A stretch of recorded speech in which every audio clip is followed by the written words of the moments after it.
പിടികൂടുന്ന തെരുവ് നായ്ക്കളെ വന്ധ്യംകരണത്തിന് ശേഷം ഷെൽട്ടറിലേക്ക് മാറ്റണം എന്നതാണ് കോടതി ഉത്തരവ്. ഇവിടെ നിന്നാണോ തെരുവ് നായ്ക്കളെ പിടികൂടുന്നത് അവിടെ തുറന്നു വിടരുത് എന്നതാണ് കോടതി പറയുന്നത്. സ്കൂളുകൾ ഉൾപ്പെടെ പൊതു ഇടങ്ങളിൽ നിന്ന് തെരുവ് നായ്ക്കളെ മാറ്റണം തുടങ്ങിയ നിർദ്ദേശങ്ങൾ കോടതി നൽകിയിട്ടുണ്ട്. 8 ആഴ്ചയ്ക്കുള്ളിൽ നടപടികൾ പൂർത്തിയാക്കണം എന്നും പാലിക്കുന്നുണ്ടോ എന്ന് ചീഫ് സെക്രട്ടറിമാർ ഉറപ്പുവരുത്തണമെന്നും കോടതി നിർദ്ദേശം നൽകിയിരിക്കുന്നു. അച്യുതൻ വിശദാംശങ്ങളുമായി. അച്യുതൻ, വളരെ പ്രധാനപ്പെട്ട ഉത്തരവാണ്. ഈ നായ്ക്കളെ മുഴുവൻ പിടിക്കണം, അവരെ വന്ധ്യംകരണത്തിന് വിധേയനാക്കണം, ഒപ്പം തന്നെ അവിടെ തിരിച്ചു വിടരുത് എന്ന് പറയുന്നു, ഷെൽട്ടറിലേക്ക് മാറ്റണം. പ്രധാനപ്പെട്ട ഉത്തരവാണ്. വിവരങ്ങൾ. അനുജ, തീർച്ചയായിട്ടും ഈ തെരുവുനായ ആക്രമണത്തിൽ വലിയ ആശങ്കയാണ് സുപ്രീം കോടതി ഇതിന്റെ വാദം കേട്ട സമയത്ത് പോലും രേഖപ്പെടുത്തിയത്. രാജ്യത്തിന്റെ പ്രതിച്ഛായ തന്നെ മറ്റു രാജ്യങ്ങൾക്ക് മുൻപിൽ കെടുത്തുന്ന തരത്തിലേക്ക് തന്നെ ഈ തെരുവുനായ ആക്രമണങ്ങൾ രാജ്യത്തിന്റെ പലയിടങ്ങളിലായി ഉണ്ടാകുന്നു.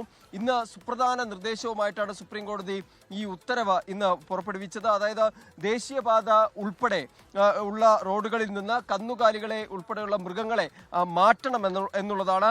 ഈ മൃഗങ്ങളെ കണ്ടെത്താനായിട്ടുള്ള പട്രോളിംഗ് സംഘത്തെ നിയോഗിക്കണം. സർക്കാരും ദേശീയപാത അതോറിറ്റിയും ചേർന്ന് ഇതിനായുള്ള നടപടികൾ സ്വീകരിക്കണം എന്ന് കോടതി അറിയിക്കുകയുണ്ടായി. ചീഫ് സെക്രട്ടറിമാർ ഇത് കൃത്യമായി പാലിക്കണം. ഈ എല്ലാ നിർദ്ദേശങ്ങളും കൃത്യമായി പാലിക്കണം. ആരുടെയെങ്കിലും ഭാഗത്ത് വീഴ്ചയുണ്ടായാൽ ആ ഉദ്യോഗസ്ഥരായിരിക്കും ഉത്തരവാദികൾ എന്നാണ് സുപ്രീം കോടതി ഈ ഉത്തരവിലൂടെ പറഞ്ഞത്. രണ്ടാമതായുള്ള കാര്യം, പൊതു ഇടങ്ങൾ, സ്കൂൾ, ആശുപത്രികൾ, റെയിൽവേ സ്റ്റേഷനുകൾ പോലുള്ള പൊതു ഇടങ്ങളിൽ നിന്ന് തെരുവു നായകളെ പൂർണ്ണമായും മാറ്റണം എന്ന് തന്നെയാണ് സുപ്രീം കോടതി പറഞ്ഞിരിക്കുന്നത്. അതായത് പിടികൂടിയ ശേഷം വന്ധ്യീകരണം നടത്തി സുരക്ഷിത കേന്ദ്രങ്ങളിലേക്ക്, ഷെൽട്ടറുകളിലേക്ക്, സംരക്ഷണ കേന്ദ്രങ്ങളിലേക്ക് മാറ്റണം എന്നാണ് സുപ്രീം കോടതി പറഞ്ഞിരിക്കുന്നത്. അവിടെയും ഒരു വീഴ്ചയും പാടില്ല. പൊതു ഇടങ്ങളിൽ ഈ തെരുവു നായകൾ കയറാതിരിക്കുവാനുള്ള പ്രത്യേക വേലികൾ അടക്കമുള്ള കാര്യങ്ങൾ അത് നിർമ്മിക്കണം. ഈ കാര്യങ്ങളെല്ലാം 8 ആഴ്ചക്കുള്ളിൽ പൂർത്തിയാക്കണമെന്നുള്ളതാണ്.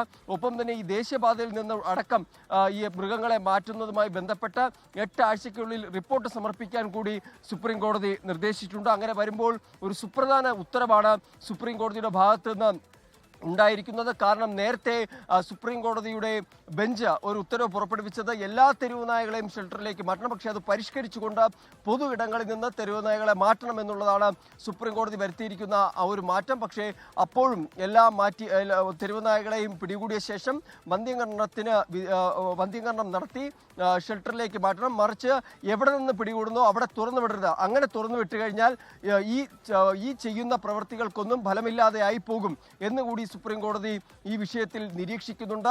എന്തായാലും സുപ്രധാന ഉത്തരവ് സുപ്രീം കോടതി പ്രസ്താവിച്ചിരിക്കുന്നു. അപ്പോഴും എൻ്റെ പിന്നിലടക്കം സുപ്രീം കോടതിയുടെ ഈ സുപ്രീം കോടതി ഇരിക്കുന്ന ഈ പ്രദേശത്തും തെരുവു നായകളുടെ സാന്നിധ്യം ഉണ്ട് എന്നുള്ളതാണ്. എന്തായാലും ഉത്തരവ് വന്നതിന് ശേഷം ഒരുപക്ഷെ ഇതിലൊരു മാറ്റമുണ്ടാകും. എൻ്റെ പിന്നിലായി തന്നെയുണ്ട് തെരുവു നായ ഇവിടെ. അതായത് അച്യുതന് 8 ആഴ്ചയ്ക്കുള്ളിൽ ഈ പറയുന്ന കാര്യങ്ങളൊക്കെ നടപ്പാക്കണം എന്നുള്ളതാണോ കർശനമായ നിർദ്ദേശം? തീർച്ചയായിട്ടും അനുജ, ഈ ഉത്തരവ് കർശനമായി തന്നെ പാലിക്കണം. അത് ചീഫ് സെക്രട്ടറിമാർ തന്നെ ആ കാര്യങ്ങൾ ഉറപ്പുവരുത്തണം. വീഴ്ച വരുത്തിയാൽ ഒരു വിട്ടുവീഴ്ചയ്ക്കും തയ്യാറല്ല എന്ന് സുപ്രീം കോടതി ഉത്തരവിലൂടെ പറയുന്നുണ്ട്. വീഴ്ച വരുത്തുന്ന ഉദ്യോഗസ്ഥരായിരിക്കും അതിന്റെ ഉത്തരവാദി, ആ പ്രശ്നത്തിന്റെ ഉത്തരവാദി എന്നാണ് സുപ്രീം കോടതി ഇന്ന് ഈ ഉത്തരവിലൂടെ നടത്തിയിരിക്കുന്ന ഒരു സുപ്രധാന നിർദ്ദേശം എന്നുള്ളത്.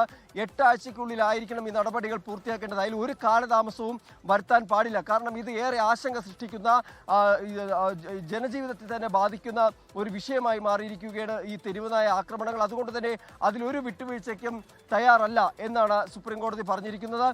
എന്തായാലും സുപ്രധാന നിർദ്ദേശമാണ് സുപ്രീം കോടതിയുടെ ഭാഗത്ത് നിന്ന് ഉണ്ടായിരിക്കുന്നത്. നടപടികൾ പൂർത്തിയാക്കി 8 ആഴ്ചയ്ക്കുള്ളിൽ ഈ നടപടികൾ പൂർത്തിയാക്കണം. ഒപ്പം തന്നെ ചീഫ് സെക്രട്ടറിമാർ ഇതുമായി ബന്ധപ്പെട്ടിട്ടുള്ള നിർദ്ദേശങ്ങൾ നൽകണം എന്നടക്കമുള്ള കാര്യങ്ങളാണ് പറഞ്ഞിരിക്കുന്നത്. അനുജ, ലോകത്തെവിടെയായാലും ഏത് സമയത്തും 24 വാർത്തകളും ഓഗ്മെന്റഡ് റിയാലിറ്റി പാക്കേജുകളും എക്സ്പ്ലെയിനറുകളും വിശദമായി കാണാൻ ഞങ്ങളുടെ യൂട്യൂബ് ചാനൽ നിങ്ങൾക്ക് സബ്സ്ക്രൈബ് ചെയ്യാം.